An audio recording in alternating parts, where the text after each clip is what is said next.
मनुष्य है ना हम, भय तो लगेगा ही। भय धन हानि का हो या मान हानि का, आप भय को बुरा समझते हैं ना। भय हानिकारक हो सकता है, परंतु लाभदायक भी।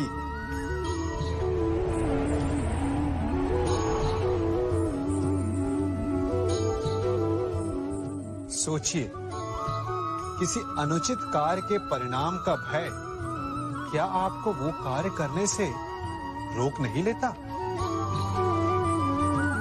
रोकता है, परंतु अनुचित कार्य हो जाने के पश्चात उसे संसार के समक्ष ना लाने देने का भय हमें एक के पश्चात दूसरी भूल करने पर विवश करता है। प्रयास करके हम अपना सम्मान बचा अवश्य लेते हैं, परंतु भविष्य में इसके परिणाम भयंकर सिद्ध हो सकते हैं। इसीलिए कोई भी कार्य करने से पूर्व उसके परिणाम को जानना जितना आवश्यक होता है, उतना ही आवश्यक होता है कोई भूल हो जाने के पश्चात उसे तुरंत स्वीकार कर लेना।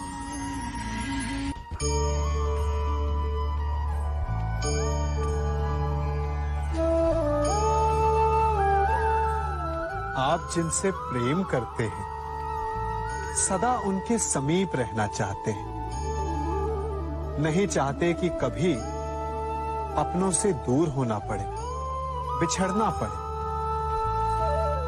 परंतु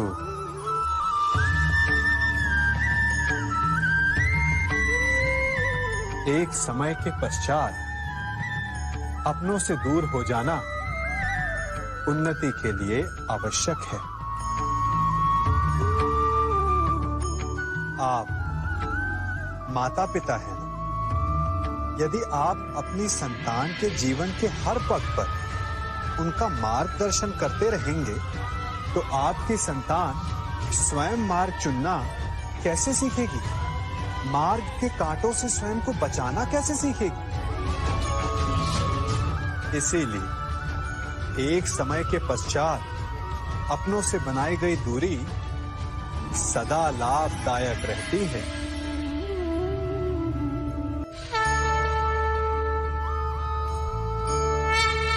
सूर्य उदय से ठीक पूर्व रात्रि तनिक अधिक गहरी और गाढ़ी हो जाती है।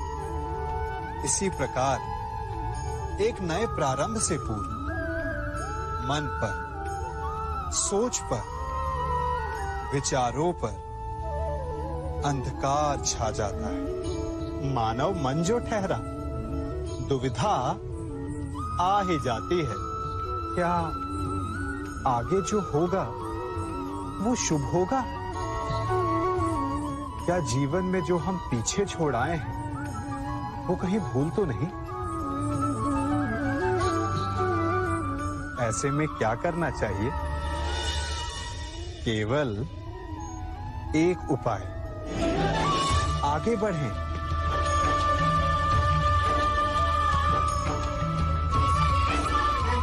क्योंकि आगे बढ़ने के लिए हमें अपने पांव से उस धरा को ढकेलना पड़ता है जिस पर हम खड़े हैं।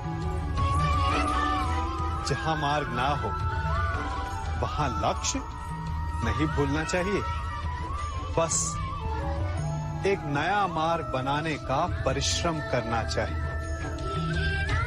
चूंकि नया मार्ग बना तो लक्ष्य मिलेगा ही, और यदि लक्ष्य नव निर्माण का हुआ तो मार्ग भी बनेगा।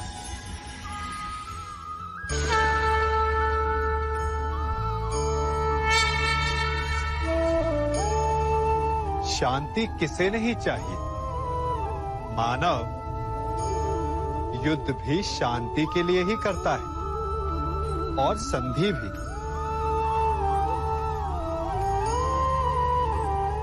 आप में से कुछ कहेंगे कि आगे बढ़ने के लिए सदा संघर्ष ठीक नहीं होता, संधि का मार्ग ठीक है,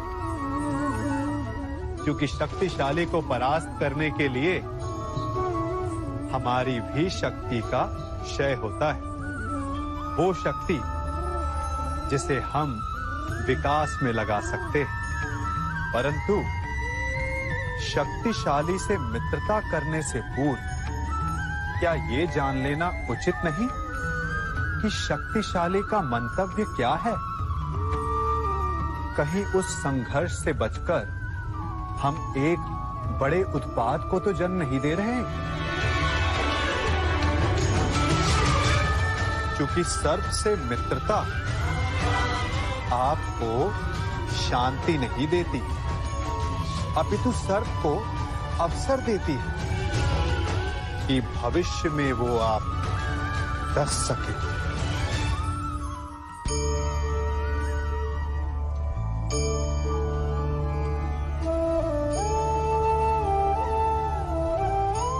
गणित भी कैसा महान विषय है ना।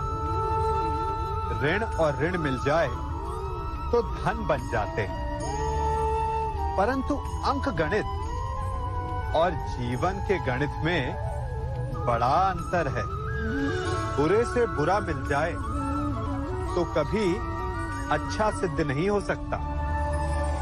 यदि दो बुरे संधि कर तो वो अधिक भयंकर सिद्ध होते हैं।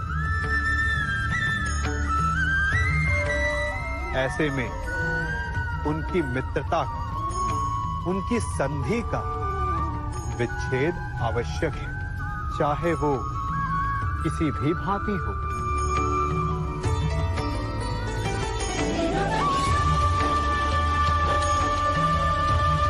यदि खूंटा धरती में फंस जाए तो सदा खूंटे पर प्रहार नहीं करते, कभी कभी धरती को भी खोदना पड़ता है। इसीलिए श्रेष्ठ यही है कि संधि करने से पूर्व विचार कर लिया जाए। यदि परिणाम भयंकर दिखे तो उससे उसका विच्छेद कर दिया जाए।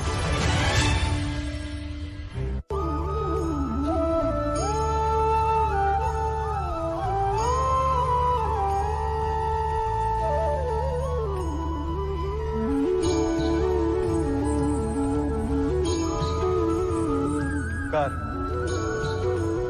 हमारे जीवन का एक अभिन्न भाग है।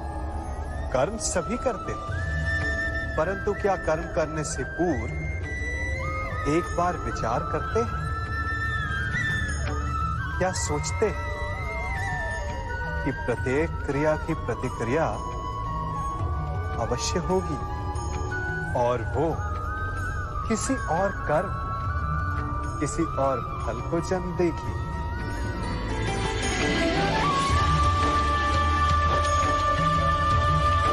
ये झूला एक बार झुलाओ तो लौटकर अवश्य आएगा।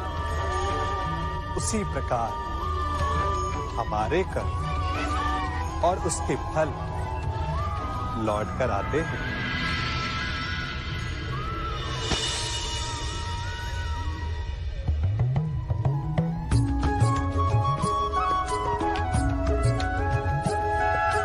फल से स्मरण हुआ, इस वृक्ष के आम बड़े मीठे हैं